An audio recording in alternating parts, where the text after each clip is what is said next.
Well, what have we here? Another podcast, another win, another chance to revel in the excitement that is Iraola ball. Bournemouth can be exciting, we can be pragmatic, we can be clinical, we can be wasteful, we can defend for our lives, we can put up with refereeing inconsistencies, but it doesn't matter. Because Andoni's mentality monsters can grind out points all over the place. And once again this weekend, it was another comeback. Tom, I'm almost sick of talking about these. I'm not. With it was a year of comebacks with Oasis, and I feel for Oasis because we've kind of, everyone's going about their comeback, and Bournemouth just gone, See you later. I mean, can we do like the performance? What's that award we always win? The improbable comeback. Let's do it every week. I mean, it's mortal. No. I don't know why when it got to the 86th minute, why wasn't I believing we'd win it? Well, it happened. And at full time on the way back, we were driving back on separate cars. You text them and say, we are getting too many moments and we're not even halfway. So true. We've had so many moments even this season. Yeah, we're not even halfway through. We've obviously beaten Man City for the first time. Obviously, we beat Tottenham, we beat Arsenal at home. Went to Villa, scored last minute. Went to Everton, most ridiculous comeback ever. We just done it again against Ipswich. We beat them lot down the road. You know, we beat the Miracle Man's team as well. So it's just unbelievable, really. And yeah, I mean, obviously we're getting to the game and that, but Andoni said it a few times now. He said it after Everton. That Luton one last season, 3-0. It's evidence that then the players, you would, in your head, you go, we've done this before. Yeah. And we've done this harder before. And the way that, I don't know if anyone noticed it, the way I've only seen it looking back, obviously, when Unai scored, kind of, Dean Howson grabs the ball, they run back. Yeah. And you just think, there's something, do you know what I mean? Because really, I think all of us at that point would have gone, let's get out, we've done it. Yeah, a nice little late point. But it's just a scam, win it. Absolutely amazing. Loved looking at social media, loved scrolling through the AFC Bournemouth timeline. So, of course, I loved seeing Match of the Day because I'm sure they'd have been waxing lyrical about all things AFC Bournemouth. Let's just put it on iPlayer now. Let's see what they said after the game.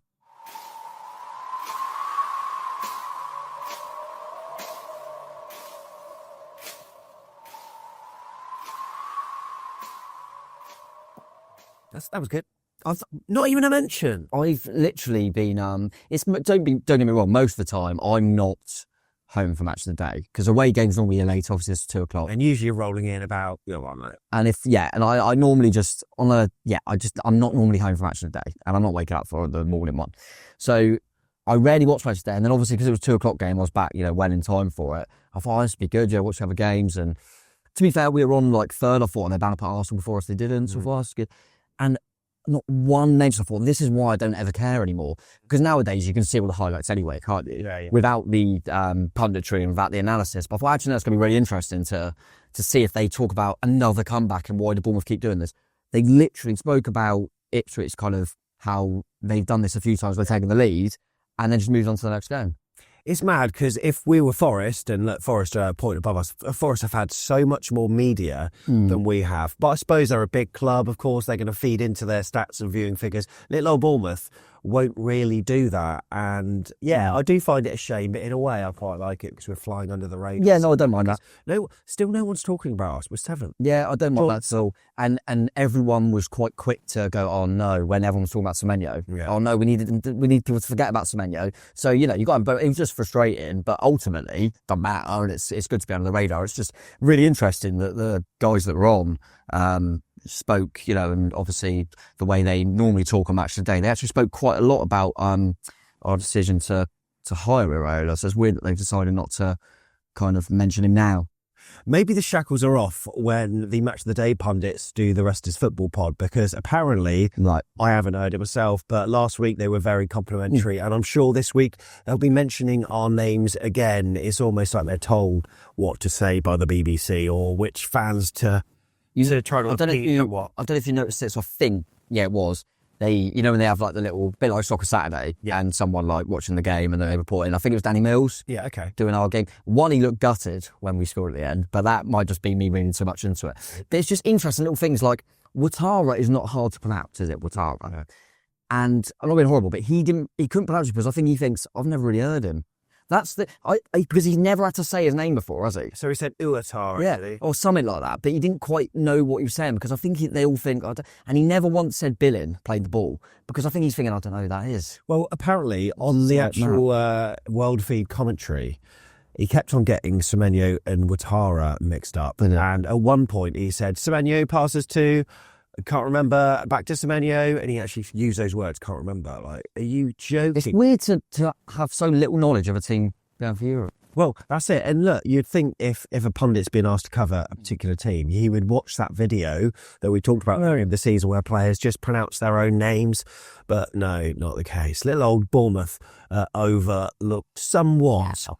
And look, we went onto social media and asked for your outlandish statements when it comes to all things AFC Bournemouth. And there are some crackers later on.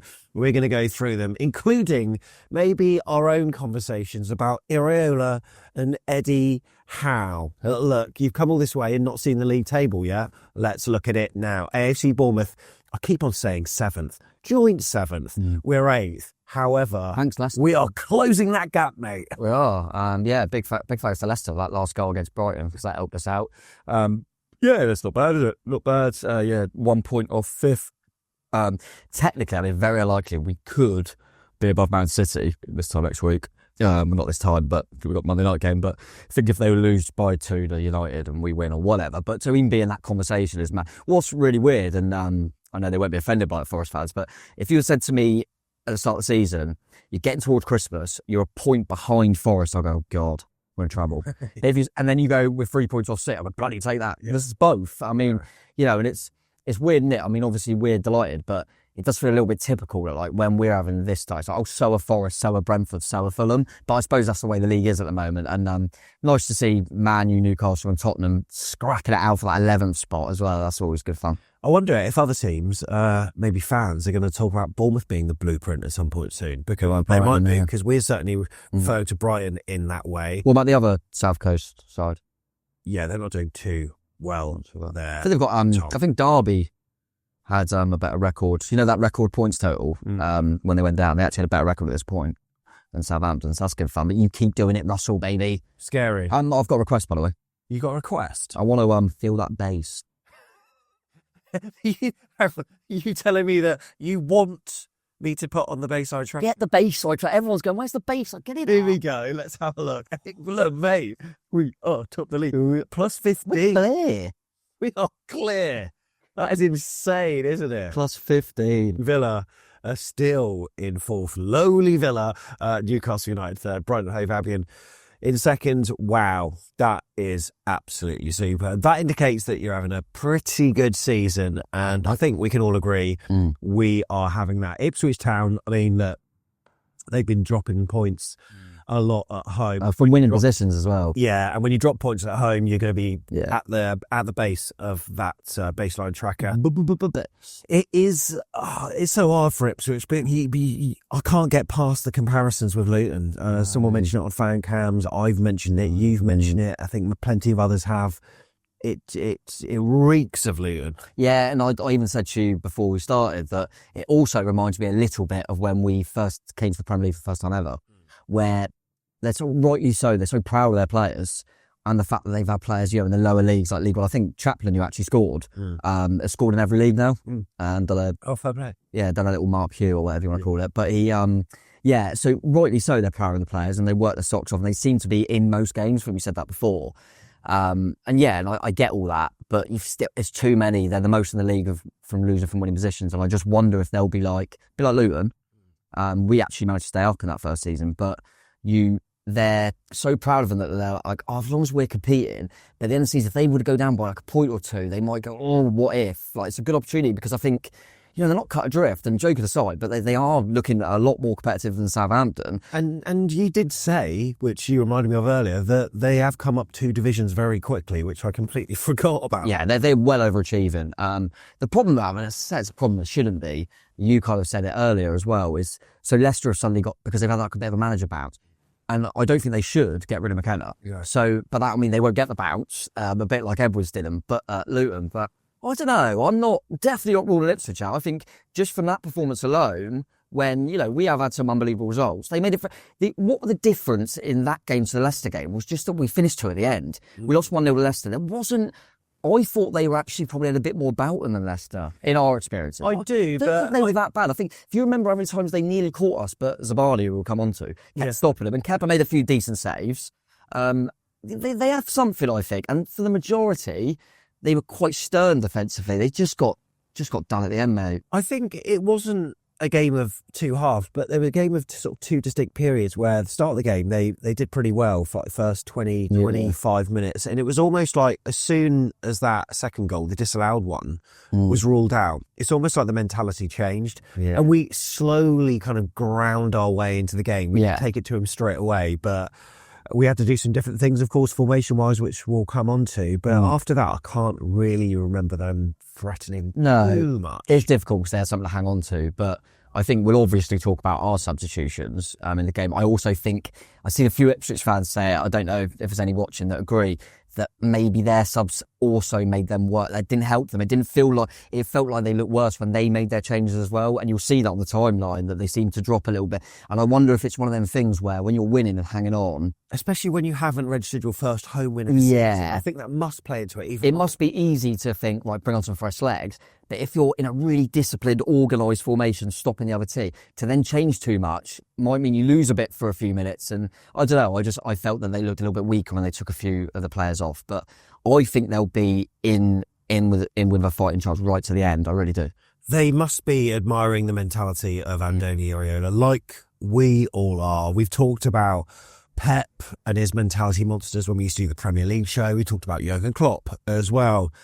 Bournemouth, arguably, are this season's mentality monsters. The amount of comebacks that we've had, I think, demonstrates that. And the interview that he's done is about a half-hour piece with Roger Bennett, Men in Blazers, who is a friend of the show. We've spoke to him, of course, about the influence of his documentary when it comes to the Cherries fans stateside that have grown to love the club. And one of the things that was said in the comments on that video was Bournemouth have the same intensity like Rayo Vallecano, where he was before. They are bold, electric and offensive. They don't play like a small team, this person said. Same playbook. Iraola is a gem to watch and listen. He's a humble, uncomplicated and intelligent kind. Even former Barcelona manager Xavi called Iraola the biggest pain in the arse to play. And one of the things that Iraola said, just a few little bits he picked out, he said, I wasn't scared of failing and I'm not scared of failing. Yes. That just is shown by what happens on the pitch, because we'll try different things. And he said that almost winning games is not necessarily the be-all and end-all, which to us, we can't get, but we kind of understand it. It is very strange, but it's so exciting, as you said. And yeah, we've done a little piece for BBC talking about kind of the different roles and stuff that he makes the players play. But also, I think ultimately, I put in there that he literally plays with that motto of no risk, no reward. Yeah. If I don't take gambles, I don't be brave and courageous and take risks, then we won't see any reward. It might not always work, but you've got to chuck things at it and see what happens. Again, he never settles. Even obviously the game before last against Tottenham, he never. At 1-0, you think we virtually got this now. He never takes off an attacker for a defender. He just puts more attackers on to get you pressing higher. And then, and as I briefly alluded to there, it was the same at Everton, where it looked like we've rescued a point. And just go and get the ball. Let's go and win this bloody thing. And it's remarkable. It's so brave. And equally, as Mike Fandoni's instilled a lot of this in the players, a lot of credit to the players, because you've seen a lot of managers and coaches come into football clubs and it's hard for them to take on completely new instructions. And our players, and ones that he's brought in as well, I mean, the majority have taken to it so well. And players that have played in, and this is not me having a dig, but played in such different styles, to be able to just, yes, we have that tough start period, but quite quickly really flip it and just be on board with it is so impressive. And there's a good stat about us having the most expected goals created in the UK this weekend. Or was it beyond that, Tom? I was actually in Europe. So Europe. Top 5 leagues, yeah. Not bad, I suppose. I think we just above kind of like PSG and that. So, yeah, not bad, mate. Spurs, Chelsea, Marseille, Lille. See what I say. And I always say, I know there's always XG always gives you a broader question of, okay, do you need better finishers, etc., etc. Always rather be creating. always rather be creating stuff. That's I always think if you've got enough players, you will score goals. You just got to be creating enough. And I think at the moment, actually, the last two in particular, we're looking a little bit more resilient defensively as well. Yeah, do you know? Yeah, Dean Harrison, another worldie of a performance. And the number 87 is prevalent as well. You sent me this screenshot. It was displayed on Sky Sports. Why is the number 87 prevalent this weekend, Tom? Obviously, a few years before the main man was born. Thank you, mate. But Bournemouth are now the first team in Premier League history to win 2 away games in which they were behind as late as the 87th minute. We're breaking records every week. Yeah. They're all quite obscure records. I love it. But it's quite... I'll tell you what, were you nervy? I was nervous. Did you see the Tottenham-Chelsea game? Yeah. Cole Palmer scored 2 penalties. I was thinking he's going to get Clyde. He's going to equal him. But then I think the 2 off at the end. But yeah, that was a relief because we keep that nice little obscure record as well. Mark Jackson, who was there. Yep. His father was not. Apparently, he blamed a back issue. Oh, I'm sure. No, look, Rich is good. I'm sure he'll bounce back and hope to see you back soon. Yeah. But so last time it was Blackpool away, wasn't it, where there was a bit of an injury. But this time he took precautions and fair play and stayed at home. Hopefully you're on the mend and will be at the West Ham game, Richard. Mark enjoyed himself, I can say that. And he texted me after the game saying, this is mad. The second highest XG for and the 6th lowest XG against, with the second highest XG. What does he see? Tom? There's a lot of X's in there. I'll tell you what. You know, I'm glad he's happy with his partner currently. There's a lot of X's. But yeah, just all them sort of metrics. So yeah, the expected XG stand-ins in total, we are second, right? And Liverpool top, as they are. But yeah, we're above everyone, mate. So again, it is that kind of, do we need better finishes? And obviously we'll come on to it. I think a lot of players, particularly yesterday, missed some opportunities they should have done better in. But I love that. We've always said that, just creating, just be exciting, and we're going to miss chances, but it's bloody good fun. And when you've got Dango off the bench, you've always got a chance, mate. Dango was unchained. There's a movie reference for you. For all the lack of movie buffness that I was talking about on one of the previous videos, there's one for you. So look, Tom, yes, people have clicked this because they saw a picture of Eddie and Iraola on the thumbnail with the title, "We Can't Believe We're Saying This." What can't we believe we're saying? I've never loved 2 men so much they ain't related to me. Is that what we're saying? Well, maybe, but look, a lot of people are. I used to think I was straight. A lot of people are suggesting that Iraola is better than Eddie. That's such a conversation that's very difficult to approach. I've sort of suggested that Eddie was our prince, right? But Iraola's the king, which he could well be. But then you made a comparison about what Eddie did for us as well. I refuse to believe anyone could have done what Eddie Howe did. I don't think Iraola could have done what Eddie Howe did, bring us up from the bottom of League 2. And Shane, Eddie always talks about, he always played good football. He always talks about how when he was in League 2, he dumped out the Fletch and we had to have a sticky patch. So yeah, I don't believe Iraola could have done what Eddie did. And he never ever was going to take that away from him. But do I believe that Eddie could be doing what Iraola's doing right now with this group and the way we're playing and what we're doing against big teams? And let's be honest, you've never beaten City. We've got some pumpkins, et cetera, et cetera. I don't. I almost think that Eddie's a bit too ingrained in his principles, whereas Iraola doesn't really have a rule book to rip up. He just he goes with his heart. I think 100%. And I think they're both, as much as they both play good football in different ways, they are different. They're very, very different styles. And a lot of draws between each other, funnily enough, which says all it needs to. They're both brilliant coaches, but. Yeah, I think there's something that Andoni's doing now that I do look at and go, I don't know if he could have done this. No. And the way we're performing at the moment, and is he better? I think he's a better coach. Yes. Yeah.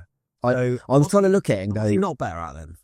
No. Well, I think what Eddie's done really well. So when he come into Newcastle, for example, take it away from the Bournemouth conversation, pretty much not dead and buried, but they were right in it, and very quickly he got the best out of players that you thought. They're rubbish. Like they thought they were useless under Steve Bruce. Yeah, but Iraola has done that. He has, but he's done it. We were still in a good place. Yeah. Do you know what I mean? We were better than some. But what I will say is they've now got to a point. You look at Newcastle now, and I think if Eddie were to come to Bournemouth now with that group, I don't know if he could let the shackles off that much and get playing. I don't know. It's difficult. It's really difficult. But I think Iraola is a better coach. Yeah. than Eddie Howe, especially what I want to say in-game. Yeah. I think his in-game is substitutions. Yeah. It's rare. I think there's only been one game recently. It was this season, it wasn't too long ago, where Iraola made some changes, and afterwards, in hindsight, we were saying it didn't work. Maybe it was Brentford, maybe. I don't know. It was Brentford a was lot in one of them 2 defeats, maybe that the changes didn't quite help. Probably one Brian Foot scored. So yeah, maybe Brentford, where it didn't quite work. But equally, the players got to take responsibility from that as well. But quite often we've looked at it afterwards and thought, genius. Well, most of the time I look at it and go, what is he doing? But maybe the unpredictability is part of the plan. Yeah, I mean, we'll come on to the ones at the weekend, mate, because the changes he made, not just personnel-wise, but specific roles and positions, is just crazy. And I don't see another coach doing what he did. And we won. So when we saw the team lineups at 12:45, Kepa up front. No, of course it wasn't that bad. We were in the pub having a sing song, Station Hotel, and we will put the lineups on screen. I enjoyed that. I love it when an away pub really makes an effort and plays some tunes. And I even said to you just off air now, like they even did their research, because there's a Cherries song. I can't remember which one it is, but it's got this woman singing it. The cherries, da, da, da, da. It doesn't really bang. But they've obviously done their research to get that track on their playlist, because I think Bournemouth fans are going to love this. I mean, it's a song on YouTube that some people might remember if you're of a certain vintage, but in the day, when you've got Shakira to compete with, it's not going to happen. So, yeah, we're all singing Justin Cliver, Semenyo. I think Little Wee Man got mentioned as well. Yeah, Wee Man got mentioned as well. She's Electric from Oasis for Evan Ilson and stuff. It was superb. So, having a sing song. And I did try and request Chris Manning. She couldn't find it. You did not. I want to get Chris Manning out. What about Tom Never give up, little old Bournemouth Premier League. A few bangers in it all. But look, we almost forgot. We were having such a good time. We almost forgot to look at the teams, and we're like, oh yeah, not many changes, just the one. Surprised because of how much football they played. But you obviously felt they had enough in the tank. It was just Tyler Adams that sounds like bloody hopeful, because I hope he's not injured. It sounds like he just went, I didn't expect him to play 2 full games. Right. That wasn't the plan. We ended up doing that, and we decided to leave him out of this one completely. And I think he kind of worded it like, I didn't name him on the bench. If he was on the bench, there would be a temptation to bring him on. And I wanted to remove that temptation, because the amount of time he's had out. Do you have to fill your bench? I don't think so. Because, so why do we name 2 keepers then? He does not as well, I suppose, if he's there. Because the thing is, if when you're away, you always take 3 keepers in case one of them gets injured in the warm-up. So I guess it's either naming less subs or just saying Will can be on the bench, so you might as well. I mean, maybe Travis could have gone up front for a last-minute header again. I think Will Dennis got a good record. He's been in the squad this season, by the way. I think, so I'm going to have a look at that. But yeah, so that was the only change, which was fine, really, as much as Adams played really well. Lewis Cook's coming in, so happy days. For them, I was close. I think they brought Ben Johnson in at right back, didn't they? And Connor Chaplin as well. But yeah, more so, obviously, we've got to see Leif Davis again. Sammy Smolix did come in, which I did say he would. Hutchinson and Delap. So I thought, yeah, they're in a decent place. They are. I think it was just Kajust that come out the scene that I thought might play. But yeah, two sides I wasn't too surprised about. Yeah, and then the game began. Nice to be at Portman Road again for you. First time I've been, so I wasn't there at the iconic game where Antoine Semenyo did that flip. But Antoine Semenyo? What did I say? You said Antoine Semenyo. You said in your brain Kenwyne Jones. Yeah, Kenwyne Jones. But yeah, I've been there twice. Both draws, actually. Has it changed much in 10 years? Because it's 9.5 years since we've been there. Yeah, no, I don't think so. What was interesting is I obviously went to that pub and I thought, it's the same one. Like, straight away. And I remember them doing songs on that last time. So they're a good pub. But proper Goodison vibes. Yeah. In terms of the position, in terms of how cramped it is. In terms of a late comeback as well. Maybe we should have known that. Yeah. That would have been good if you had said that. Yeah. That would look good. But no, it's nice, isn't it? I like it. It's it's a nice ground. I do enjoy it though. So look, first half, let's just briefly talk about it. Yeah. They scored. Yeah. Nice goal from Connor Chaplin, although you were suggesting that maybe there was a foul, or was that in heat of the moment? Well, no one complained in the stadium apart from you. VAR! If you look at Christie, he complains. Oh, did he? If you watch it back, when the header, Christie just stands there like that. Yeah. And then when it goes in, he just goes out to the ref and Clive runs over. It would have been harsh watching it back. In the moment, from our view, it looked like they just bundled into Christie. I was like, that's obviously a foul. Looking at it back and going, oh, he did, but no, I wouldn't want that ruled out, so fair enough. And obviously, we're going to have a look anyway. The only thing I will mention before, because they started pretty well, got the goal, ridiculous inconsistencies with that referee. And what I love about it is I thought we're going to lose this game 1-0. That's how obviously I was looking. I was going, so I feel like I can't complain about the ref because it looks bitter. Right. Now we've won, I can say how useless he was. Go on. And, Why? And Smith, no, their player went down first. That was in the first, that was coming together with Cliver, wasn't it? Yeah, and they went to VAR for a straight red, by the way. Woo. Seen afterwards. He goes like that, brushes it. Yeah. And they were seeing if he elbowed him or punched him or whatever. But he goes on the floor, we go in, and the ref blows a whistle and stops the game. But was that our decision to stop the game? Did we kick it out? Also, the referee stayed. Ref blew. And then it wasn't long after, and Smithy was down. Yeah. And no, don't stop it. And then, so Smithy it was a foul as well, by the way. Yeah. So Smithy was battered. He was on the floor. They didn't stop it. And then Smith's got to go off. And also, it seemed to be an eternity before he was allowed back on the pitch as well. And we were defended like a... Yeah, we were. And he let the Ipswich attack happen before... Yeah. It just seemed really inconsistent. And I actually thought during the game as well, there weren't many, fortunately for us, with a few on the... I think Andoni got one. And I think Brooksy actually come on and got one late. And they got a few. But it was Taylor, short with Jack Taylor, made about 2 or 3 fouls. He got booked. And then in the second half, sorry, jumping ahead, just talking about the ref. Yeah. He smashed someone when we were on but we had the advantage, which is the right thing to do. Yeah. And I don't know if you remember, the ball never went out for ages. Yeah. So he got away with that. Because that was, I think, if the ball went straight out, he'd have got a second yellow. Yeah. And also Delap, 2 dives. Yeah. He's a bloody good striker, by the way, but 2 obvious dives, in my opinion. But alas, it doesn't matter. We want to. There was also a penalty shout where Cliver looked to have been clattered. That's a stonewall. Tavernier obviously got the shot away. Maybe should have done better with that. Not too sure, but it was on his right foot. Stonewall, got the hell away. That's what Andoni got booked for. Yes, I he know. said that they played an advantage. Then in the second half, Semenyo running in front of us, blatant trip, and then I think the referee thought he was playing the advantage, but it obviously didn't work out pretty quick. So you think, let's pull it back. He never did. No, it was odd. And Andoni said he was so confused because when he asked, how's that not a penalty on Clive, they said, well, we played the advantage. How is that chance from Tavernier, which he should score, I would say, unlucky, it's the inside of the post. But how is that, in that split second where he's got to hit it across the goalkeeper, an advantage over a penalty? Yeah, I just don't get it. Never an advantage. I don't understand. And look, the referee was probably saved our bacon with the header that was ruled out. They scored again, but we weren't sure whether it's for handball or whether it was for a foul. I think it was foul. Was it the foul on Kepa or was it the foul elsewhere? I think the problem with, I can't remember, it might have been Delap, their player anyway that gives away the foul, is it's so easy for VAR and when they look at it, because his arms are over Kepa. Yeah. So it's like when he's obviously doing something. I don't think he's actually done been really overly physical, but he's put both his arms around him, so you're always going to get a foul for that. And I think at the time, all of us were kind of like, well, that ain't going to count. We just seemed really disjointed when we got up to the pitch, though. I mean, I didn't realise how clear-cut the TAV chance was. No, I didn't. I think it was registered at 0.95 XG because Kirkes whipped it across really quickly. Maybe Tav didn't expect it to come to him. It almost arrived at his feet without realising it was getting there.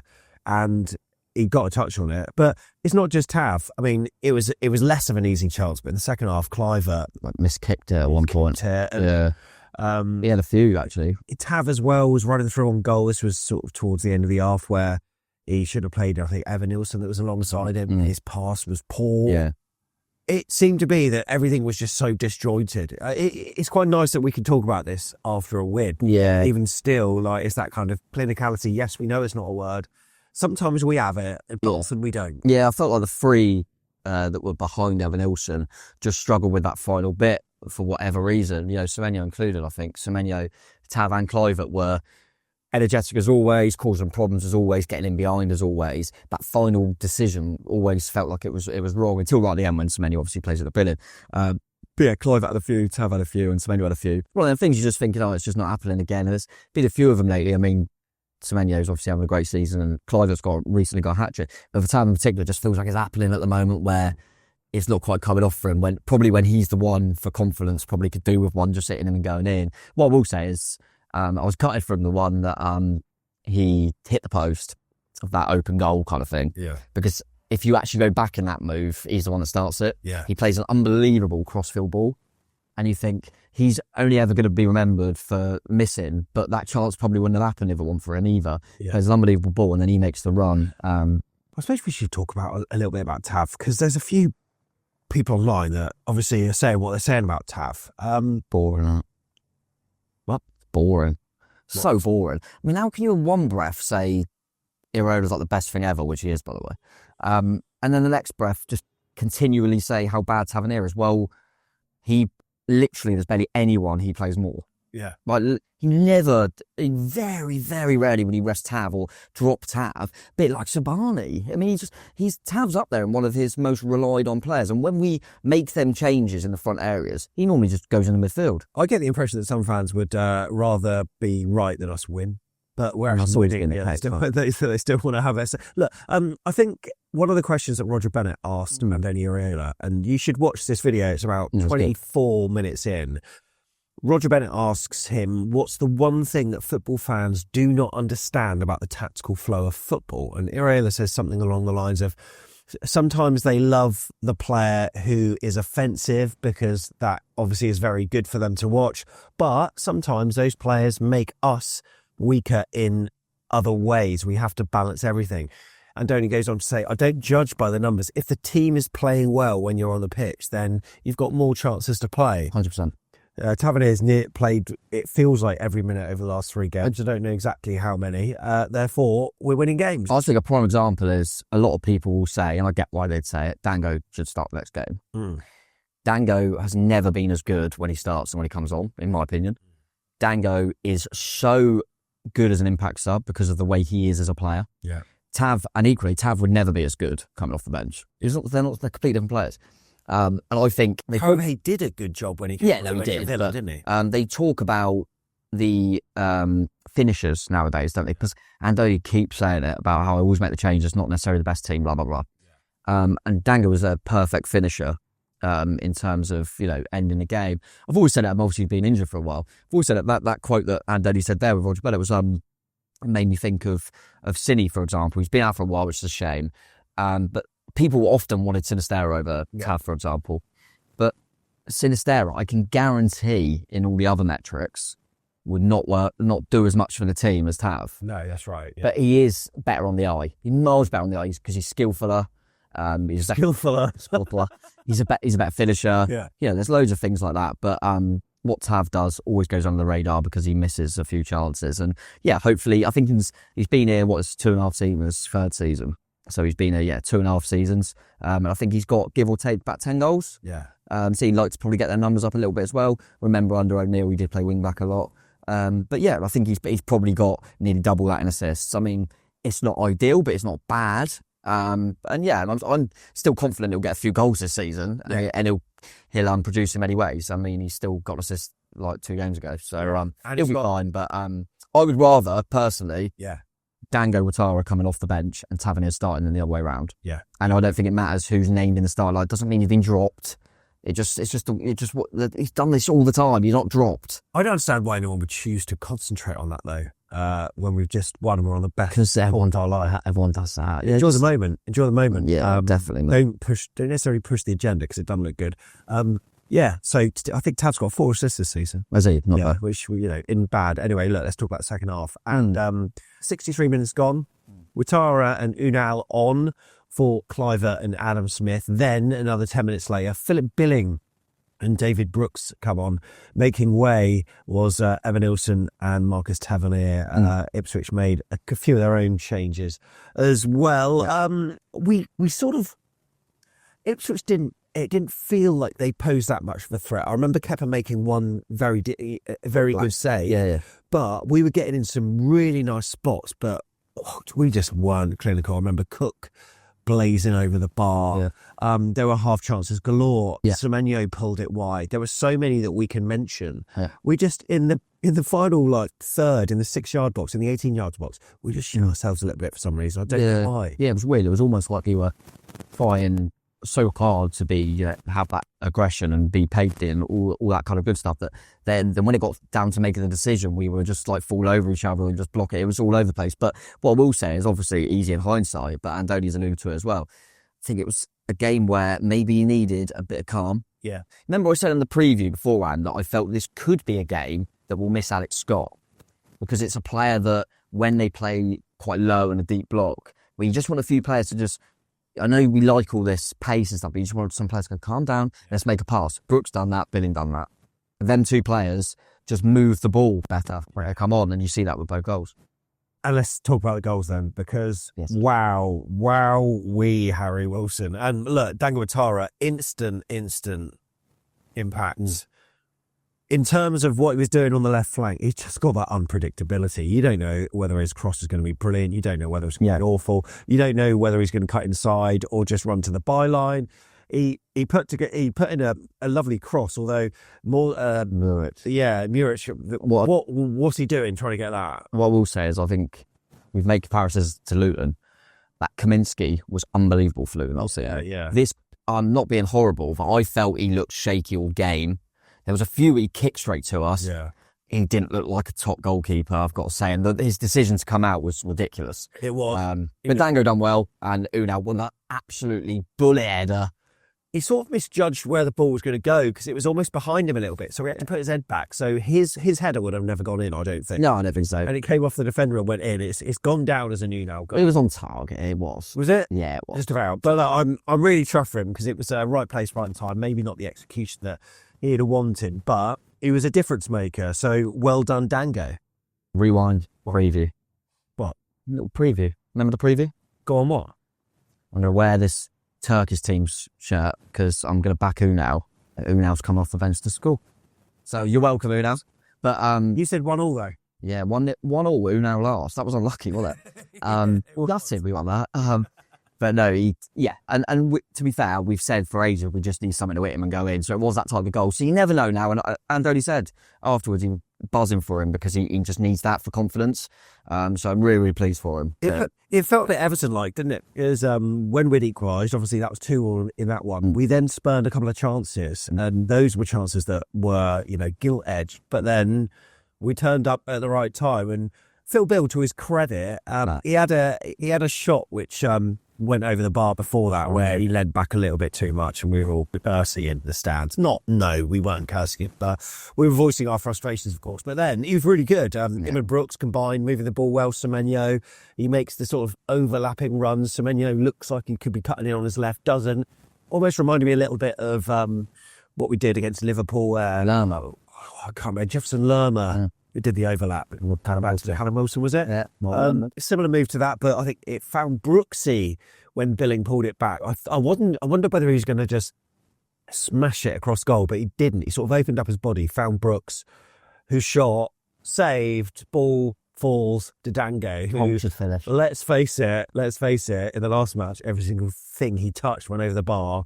I was nervous even with him being like 3 yards out. But he smashed it into the roof of the net. I thought he just smashed it the roof of the net. He actually just smashed it off them, didn't he? And then it goes into the roof of the net. But yeah, lovely moment. But Seems. Oh, it was incredible. And to be fair, I don't think a lot of people spoke about this because rightly so, Billing's getting a lot of credit. Yeah. He's done really well in that moment, and obviously Dango. But that's where Semenyo's so good, is because when Semenyo got that ball, he's one of the only players you think, I don't know which way he's going to go. So it means he can cut in and then pass it. Yeah. There's a lot of players you go, well, I know he's left-footed or less. And because Semenyo can go both ways, and I actually think the most underrated change in that whole game, because everyone's going to be talking about the subs, was switching Semenyo and Dango sides. Yeah. Because as soon as he done that, Dango got an assist from the left and Semenyo played in on the right. Do you know what I mean? And so why does he play them on the other side to start off with? Because then they think that, and then he goes, "Oh, just do it." He wants limbs for the away fans. Hey, I tell you what, it's nice of Dango to do an e-slide, which we set him a challenge at the start of the season, improving e-slides. He did that, indeed, and that was nice. But he came over to us. Yeah. He came over to us to do it. Yeah, it was lovely. And there's a stat about players scoring and assisting off the bench, aren't there, mate? In there? Yeah. So João Pedro has done that this season, right? Scored and assisted off the bench of the game of the Premier League. So João Pedro's done one for Brighton. Dango Ouattara has obviously done it. Luis Sinisterra has done it. Justin Kluivert has done it. And that's it. So Bournemouth 3, rest of the league combined 1. Superb stat, that. I was trying to think, can you remember the games? Because I do remember them. Do you remember all the games? Obviously Kluivert, not Kluivert. Obviously Dango was at the weekend. Luis Sinisterra is got to be Everton. Yeah. Can you remember Justin Kluivert? Justin Kluivert. So, because he normally starts, so it's quite an interesting one that he come off the bench, scored and assisted. Can you remember it? He assisted against Wolves. Oh, no. He started. I don't know. It was Arsenal. He was on the bench against Arsenal. He come on and got an assist and a goal. So yeah, but lovely little stat, man. It just shows again, what I keep saying and what Andoni keeps saying, it doesn't necessarily matter about the start 11. We've got finishers as well. It's about that whole squad. And, mention it again, for Billing to make an impact, buzzing. Brooksy as well, starting to do it a bit regularly now, which is really, really good to see. And even Udall, yes, it wasn't brilliant, but he's made an impact, scored the goal. James bloody Hill in central midfield, baby. It's his first appearance as West Ham. James Hill central midfield, Lewis Kurt, like I said, Dean Howson up front. That's how I think we ended the game, by the way. Yeah. Kepa in goal. Right. Zabani on his own. At the back, right? Right back, Lewis Cook. Left back, Mills Kirkes. And Semenyo on the right. David Brooks, Philip Billing and James Hill in the middle. Dango on the left and Dean House and Lou now. To get to the 86th minute, 1-0 down, and go, you know what I think? I'm going to take off Ryan Christie and bring on James Hill. And we all went, so Cook's moving in, Hill right back. No, let's put Hill in midfield.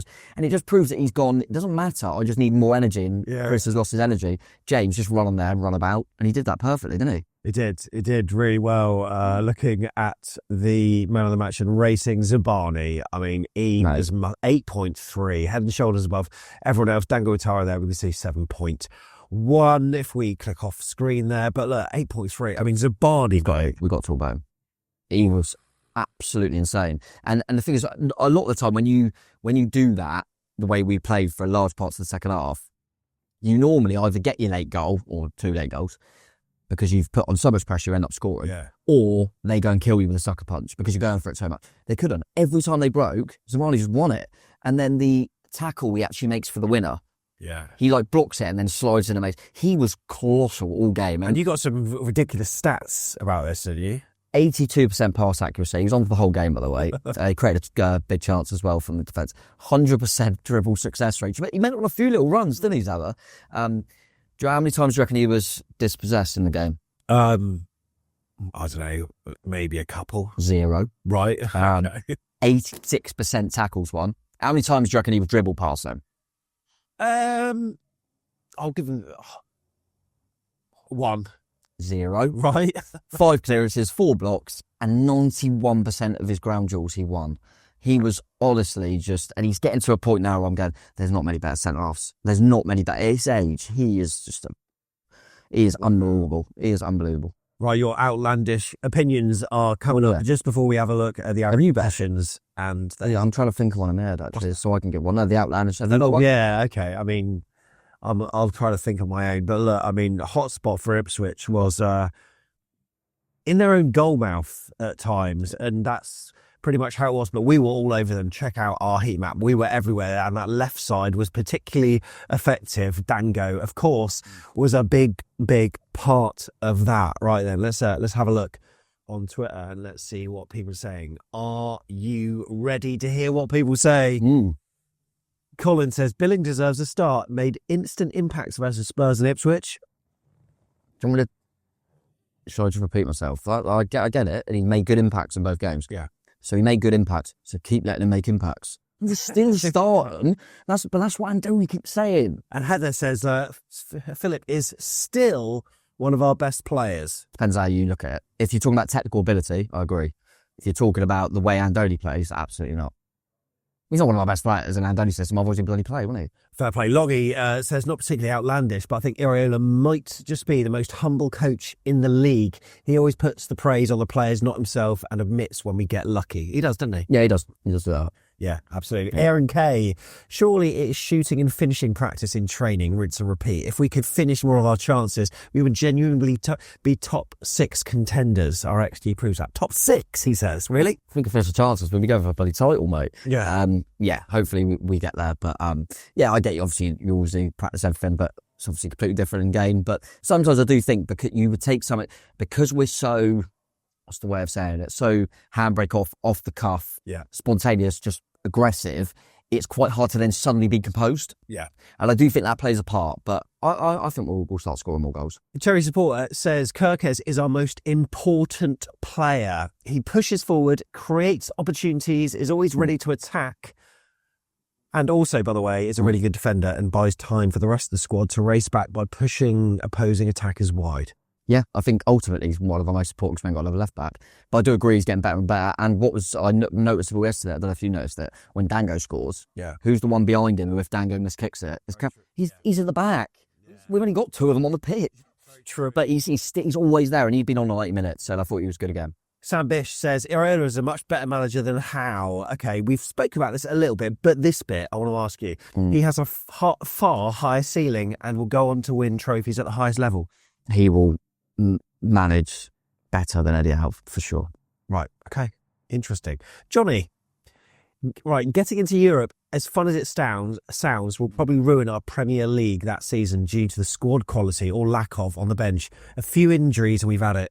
Well, if you put this squad in there, then obviously you'd like to think you get additions. But I appreciate what he says, because you've seen that quite evidently for many teams, that they have a drop-off because of the amount of fixtures. What I would say, though, ultimately, and what I think, is just personal opinion, is you just can't look at football like that. If we wanted to win football matches, well, then you don't want to get promoted. Yeah. Because you're going to lose more in the Prem. You win more in the Championship. It's not part of it. He's just going, let's do it all. Just a few that we... and my passport's renewed, so I need... We won't particularly comment on these, but someone suggested about replacing Unal if he doesn't put in respectable performances. Will says, I can only think of Jebison. That's a conversation that we might have on another day. FPL Commander says, can we score the same or better? Are expected goals achieved week in, week out? Is it simply now prioritising shooting drills or just extra sessions to resolve this issue? Jay says, I'm absolutely loving the ride we're on, but looking at our XG compared to goals, it shows how incredibly wasteful we are, which in my opinion will inevitably make us drop down the league. Unal and Tav, not good enough if we want to push on. Right, here's a statement. Well, we've got a statement. Dazzler says, Howson will play at a higher level than Zabs and Senesi. He will play for a really big club and win all the big prizes. I mean, I'd love to think so. I did disagree that he'll play at a high level than Zabs, because I do think Zabs will play at the highest. I think he'll be one of the best centre-backs at one of the biggest teams. Howson could well do that as well. Yeah. But no, I think Zabs has got the high ceiling. Mike Williams said, Ted McDougall could score even now from the chances that Tav keeps missing. What is this agenda, man? Yeah, and I'm sure Ted McDougall, even at his age now, would have sprayed that past the left-hand side, kept running and got into the box as well. He might have done. Ted, if you're watching, hope you're well, mate. Also, Cherry Blossom says, if even half of our XGs become actual Gs, we could already be in the European zone. I mean, are we in a race for Europe? I mean, we're technically in it if the what's it called, coefficient goes well, because we're in 8th, so that would be Conference League if all goes well. Yes, of course we are. Of course we are. It's still early in the season, but I think we're not halfway, but I think you always look around December and that Christmas period, because there's so many games as well, and you get over that halfway mark. I think let's go. I think it's Everton's the first game of the new year, isn't it? Our next Saturday game, I think. Amazing. None this year, but yeah, I think before Everton, if we're still in that conversation, if we're top 10, come Everton, then we're in it. Ross says, Andoni will go all out for the FA Cup and get us to the semi-finals. You reckon? I think he'll go for it, but I disagree. I think that he would much rather get into Europe than the Cup. And I think the Cup's just difficult to... If you make too many changes, then you get players that may be a bit rusty. But then also, I think mentally, I think you maybe switch off a little bit. We've seen it too many in recent seasons where we've had a dud game in the Cup and gone out. I'd love to, but I think we'll win our next one, which is obviously West Brom at home. All depends on the draw with Cups. It all does. We could have got to the final of the League Cup very recently, if it was last season, and then you suddenly get Liverpool away, Liverpool home, sorry, and then it kind of changes everything. So yeah, it all depends on the draw. Cherry Blossom, in amongst his comments, he says an 18,500 seater new stadium is way too small. 18,500. Yeah, that's what it would be. I think with an extra deck on top, it could be 22.5. Yeah, I thought it was going to be over 20. Yeah, well, 18.5 initially, and then with an extra deck, 22.5. Why just say deck, like? Because that's what Bill Foley says. With an extra deck. Yeah, I mean, it might be. I don't mind too well. I mean, I'd love to get as many as I can, but equally, it does mean that, everyone says this, and then suddenly you get to a game, I don't know, you're playing someone crap like Wolves or something at home, and suddenly there's tickets on general sale in the morning. True. But yeah. Katie says if Christie could score, he'd win a Ballon d'Or. 100%. Do you reckon? Yeah. And he has scored, by the way. Luke, here we go. If we have a run of form in December like we did last year, we will actually be in the title race. Hey, could we? Could we? Steve, AFCB will win a trophy within 2 to 3 years if Andoni stays on. Yeah, go on then. Yeah? Yeah, I'll probably win the Conference League. Jonathan, Adam Smith will go on to play for another 2 seasons after this. I think he might. Do you reckon? He hasn't even had a season where he's like backup. When they normally dwindle down, then they turn into a squad player. Yeah. So I think he could be here in 2-3 years and just be like the backup again. But it's mad how he keeps doing it. We flashed a few other ones on screen, so if you watch on YouTube, Yeah. you can have the full complement of that. But finally, Zamani is in the top 3 centre-backs in the league. That is a statement. I mean, arguably one or two of them might even be at Liverpool. Yeah. I reckon Maybe not anymore, I don't know. Van Dijk Yeah. is better. A Canate? I don't think Canate's as good as that. Well, I always try and think in my head, I go, would I swap? Okay, fair enough. Because you've got to take age into it. Yeah, true. Actually, would I swap with Van Dijk? He's aging. Cool. Is he the best? Harry Maguire? I think what I would definitely say is outside the big boys, Yeah. he's the best, in my opinion. Have you got an outlandish one? If you think, well, I think I've got No, not really. No, nothing really sticks out. nothing sticks out. I was thinking, as a really weird one, there's no respect to it because we're just talking about Smith, it just comes to me then. Yeah. As good as he is in midfield, is Lewis Cook our second best right back? When he went to right back, we haven't spoke about this, but I thought when he went to right back, he was brilliant, Lewis Cook. He might be our second best right back. Maybe. All right. Yeah, go on. I've got one. You one. I don't think we'd be doing as well if Andoni Iraola got his assistant and we'd have him with us. Why? Because you think Tommy? Because how much would Sean Cooper Coots. be utilised? And obviously they've filled the role of basically being his assistants. But the fact that he's contributed to so many set piece goals, maybe we wouldn't be as high as we didn't want to do one of them, did we? Didn't even do a set. No, we didn't. Come on, Coops. Even are we? But yeah, no, that's not a bad shout. I'm trying to think of another one now. Let us know if you've got any other different ones in the comments, of course. I want to think of a good one though. I can't. I want to make like a really big shout and then come off. Because if it's looking, there you go. Daniel Jebison will score a Premier League goal this season. All right, that's what I'm going to say. Can't get Watford's bloody B team, but they'll score a Premier League goal. There you go. What? That is the second look. If you've been watching, thanks very much. If you've been listening, equally brilliant. There's a like button you can press to really help us out. Do that. And if you're listening on a pod, leave a review. We do pods for previews, but also the match reviews as well. I hope you've enjoyed this one. We've rattled on through it. The prep time hasn't been as much, given it's been a Sunday game. Do you need a wee? No, I don't actually. I was just literally going to lead in because, like I did with Dango, like I did with. No, you're starting to shake. I was like, no, I just saw it. We'll do that after a late win, mate. Other chairs, I will see you in the next one. This year, to set me from tears, I'll give it to Iraola.